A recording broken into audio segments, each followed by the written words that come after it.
Sup guys, Mr. Neover here, and today I want to make a video about who are the biggest one-hit wonders in cycling history.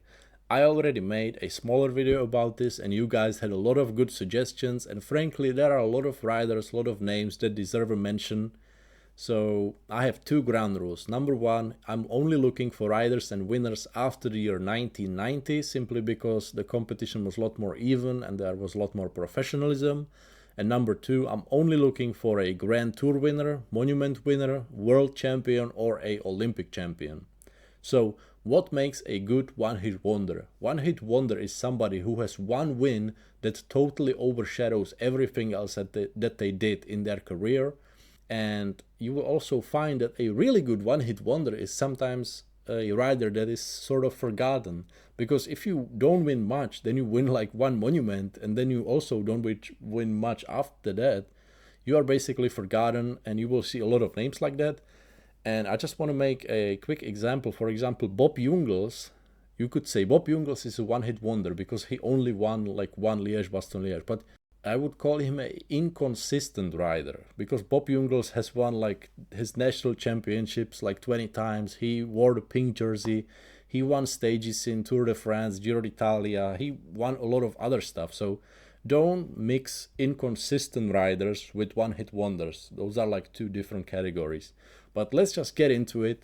And I will open up my top 10 with the 11th place, Oscar Pereiro. Oscar Pereiro won the 2006 Tour de France after Floyd Landis got disqualified for doping violation. And Oscar Pereiro almost won that race outright. The team Phonak, they did a really brazen move where they gave away the yellow jersey to Oscar Pereiro, and he fought like a lion and almost held it all the way to Paris, but he got stripped of the jersey in the final time trial. And not many people probably even remember Oscar Pereiro, but I would say more people probably remember Floyd Landis. So history can be cruel sometimes like that. Oscar Pereiro, a arguably forgotten Tour de France champion from 20 years ago. And now number 10, Matthew Hayman and his epic win in the 2016 Paris Roubaix. Matthew Hayman was always really good in the cobbled classics, but he was a long outside shot for a victory. He got like few top 10s, top 5s in some smaller cobbled races, but he never got that perfect race. And what makes his win in the Paris Roubaix so amazing, that he was number one, 37 years old. He barely won anything in his career. He was mostly a domestique, and he broke his arm in Omloop het Nieuwsblad in 2016, and like literally like I think it's 45 days later or something, he won Paris Roubaix. You know, so he had this amazing recovery and this story of like hoping for that perfect race, and he got it in 2016. And if you remember that Orica Greenwich backstage pass that they did from that day, just legendary stuff. So yeah, Matthew Hayman is my number 10. Now number 9 is Maxim Iglinsky, who won the 2012 Liège-Bastogne-Liège. Maxim Iglinsky, rider from Kazakhstan, he won some smaller races. He even won one of the early editions from Strade Bianche before it was known, before it was a very famous race. And in 2012, in Liège-Bastogne-Liège, he really stepped up from the shadow of Alexander Vinokurov. And there was like a pretty miserable race. Everybody looked like they were really cold and struggling. But Maxim Iglinsky made it look easy and just stomped away from everyone. Vincenzo Nibali was in the breakaway on that day, and he caught him on the last climb and soloed for the victory. So Maxim Iglinsky, sort of a forgotten puncher, but he snuck away this Liège-Bastogne-Liège in 2012. Number 8, Frederic Guesdon, Mr. Paris Roubaix 1997. That was his breakthrough win. He completely dusted a prime Johan Museeuw and André Schmil. He was so fresh in that sprint on the velodrome. He just put like bike lengths into them. And mind you, Johan Museeuw was riding in a rainbow jersey, so he was really eager to win. But Frederic Guesdon out of nowhere, and this really like made his career. He was riding for almost 20 years. And one funny thing about his career, in his first participation in the Paris Roubaix in the 95, he finished outside of the time limit. And in his last participation in 2012, that was his last race, Paris Roubaix, of his career, he also finished outside of the time limit. So that's pretty funny. But yeah, great win, and he's really known for winning that Paris Roubaix 97. Number 7 is a Giro d'Italia winner from the last 15 years. And you can guess who that is. And it's probably not who you think. If you guessed Ryder Hesjedal, I will let it slide, but I think that the real forgotten Giro d'Italia winner is Tao Geoghegan Hart. Nobody's talking about him. Tao Geoghegan Hart, the rider from Great Britain, who is still racing, by the way, for Lidl Trek this year, who is 30 years old now. He won the Giro d'Italia in the year 2020. Despite not wearing the Maglia Rosa for a single day, he won it on the last day in the time trial. Sounds familiar? Yeah, sounds exactly like Ryder Hesjedal winning in 2012. So these two wins are very similar, and it's up to you who do you rate higher. But Ryder Hesjedal also won some stages in the Vuelta, and he had some other good results in Grand Tours. But I think Tao Geoghegan Hart, that's even more of a one-hit wonder. His only other like GC win is Tour of the Alps, and like a couple of stage wins in the Tour of the Alps. So that's, for a guy that won Giro d'Italia, that's nothing. So Tao Geoghegan Hart is the true forgotten Giro d'Italia champion. And Ryder Hesjedal, I also liked that win. That was amazing, the way they were fighting with Joaquim Rodriguez. I think that for the number 7 position, they share it. It can be either Ryder Hesjedal or Tao Geoghegan Hart. It's up to you. Number 6, the forgotten world champion from the year 2003, Igor Astarloa. Igor Astarloa became a world champion in Canada, Hamilton, breaking away from the leading group on the final climb, and he soloed to the finish line ahead of a young Alejandro Valverde. His only other major win would be the Flèche Wallonne from also the year 2003, and he suffered very harshly from the curse of the rainbow jersey, not being able to basically win anything after he became a world champion. And he was very much on the cusp of the analog era and the internet era, so you have probably never even seen pictures of him. He just sort of faded out in between the changing of the technologies, and by now not many people even recognize that name. So Igor Astarloa, the forgotten world champion. Number 5 could have been in that last video, but I left him out, and he is Johan Vansummeren, the rider that is almost 2 meters tall. Very lanky, skinny rider, but also very powerful. He got lucky in 2011 when behind him were Cancellara, Thor Hushovd, some quick-step riders, and they were all looking at each other, while Johan Vansummeren snuck ahead and soloed to the finish line despite getting a flat tire in the last 3 kilometers, I think. So he really like heroed it to the line and benefited from other riders looking at each other. And it was a very famous win from that day. Beautiful weather too. Some really famous pictures from it. So yeah, he was very recognizable in the peloton, his tall statue, but he never really won much except for a GC in Tour of Poland in 2007. And after almost 15 years in pro peloton, he retired for the team Ageresar after the 2016 season. Number 4, a blast from the past, a rider you have probably never even heard of, the same generation as Evgeny Berzin, coming from Russia all the way from Novosibirsk, Vladislav Bobrik. He was a Russian rider riding for the infamous Gevis Balan, and he had 2 really good seasons in 94 and 95.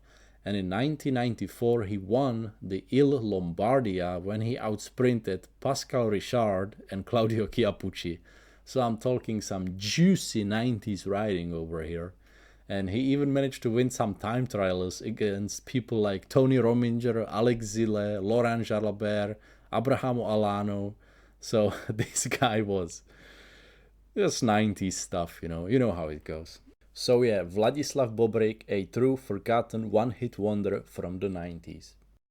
Number 3 is the Italian rider Fabio Casartelli, who won the Olympic Games in Barcelona in 1992. And back then you could only compete in the Olympic road race if you were an amateur rider. If you were employed as a professional, you couldn't compete. That only became possible in 1996. And he won that race at the tender age of 21, later turning pro for an Italian team, and he rode for Motorola in 1995 when he tragically passed away when he had an unfortunate crash in a downhill.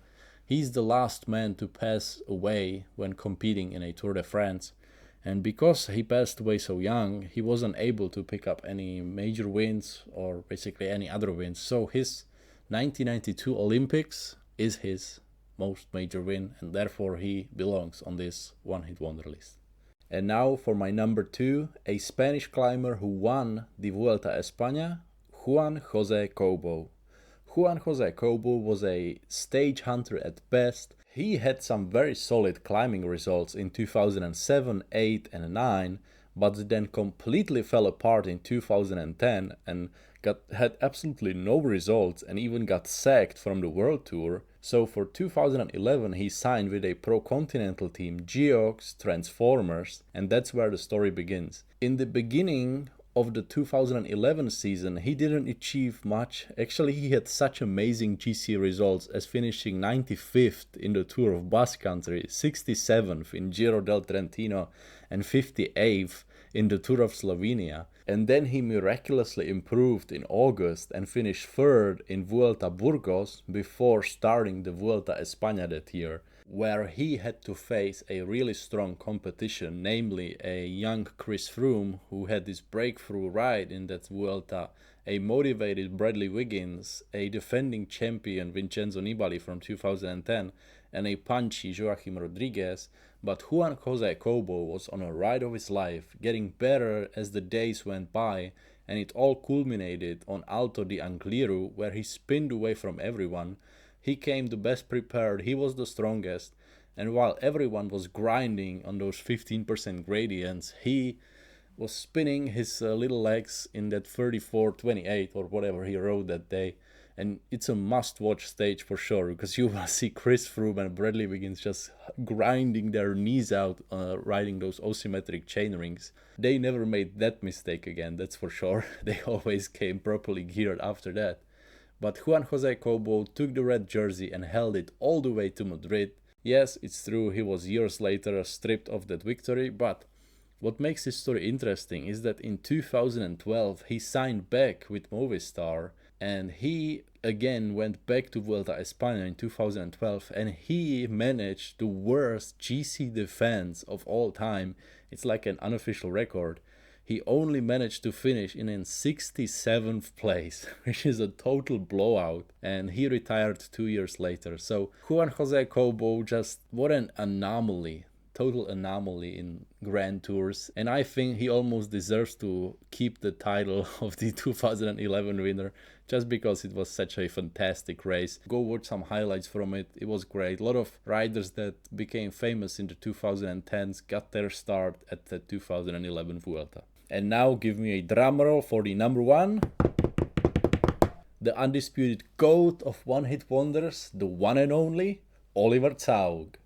Oliver Zaugg was a Swiss climber who spent his career being a domestique, pulling on mountain stages for other GC riders, and he got his lucky break on the 15th of October 2011, winning the Il Lombardia with a pretty unassuming attack when he broke away on the final climb from a group of favorites and held it 10k solo to the finish line, finishing in front of Dan Martin and Joaquim Rodriguez. And this, his Il Lombardia, that's the only victory in his entire career.